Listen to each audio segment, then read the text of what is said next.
Hi, this is Paul with BuyTruckWheels.com. Got a set of wheels from Alcoa we're going to talk about here today. This is part number 16028, 1 and 2.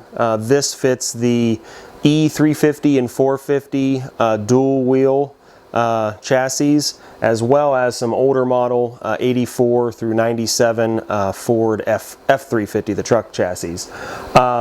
It's going to be a 16 by 6. 8 on 6.5 pattern with a 4.88 center bore. So this is going to be different from your Chevys and Dodges, even though it has the same bolt pattern. The center bore will be different, so it won't fit on those Chevys or Dodges.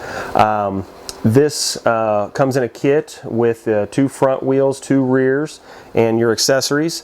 You're going to have your shallow front cap, your deep rear cap, lug nuts, and lug nut covers.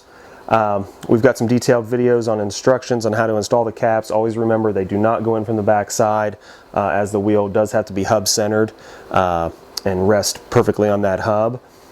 We've got these always in stock, and as always, free shipping. This kit does come as well in the Durabrite finish. So this video here is with the high polished. It does come with the Durabrite finish as well, so if you're interested in that, obviously check that out. Any questions, give us a call, 800-830-4547.